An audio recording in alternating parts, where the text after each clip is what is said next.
Assalamualaikum warahmatullahi wabarakatuh. Assalatu wassalamu ala asrofil anbiya'i wal mursalin wa ala alihi wa sahbihi ajmain. Amal ba'du. Ibu guru pengajar bahasa Sunda anu kusim kuring dipika hormat, sareng rerencangan sadaya anu kusim kuring dipika cinta, langkung tipayun hayu orang panjatkeun puji sinaran syukur ka Allah Subhanahu wa taala. Kulantaran nikmat sareng hidayahna urang sadaya tiasa ngumpul dina kasempatan ieu. Teu hilap sholawat sinaran salam mugi salamina dilangsurkeun ka junjungan urang sadaya Nabi Muhammad sallallahu alaihi wasallam, ka para kulawargina, ka para sahabatna, sareng ka urang sadaya salaku umatna dugi ka akhir zaman. Amin ya Allah ya rabbal alamin. Dina kesempatan ieu simkuring bade ngadugikeun diantara siget ngeunaan penyalahgunaan narkotika di kalangan remaja.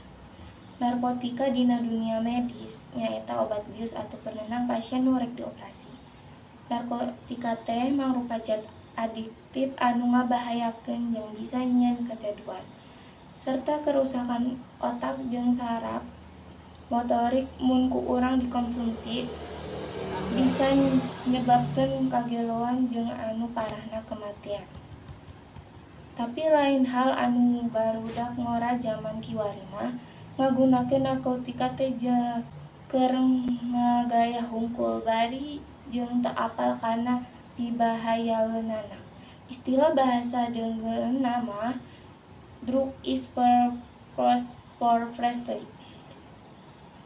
Anu ngagunakeun jeung ngedarkeun narkotika lamun kapanggih ku polisi mah bisa penjara, teu lulus tes kesehatan, dipiasing ku masyarakat, teu meunang pagawean, mumatak tong hayang apal kana barang haram anu ngaranna narkotika jeung zat adiktif.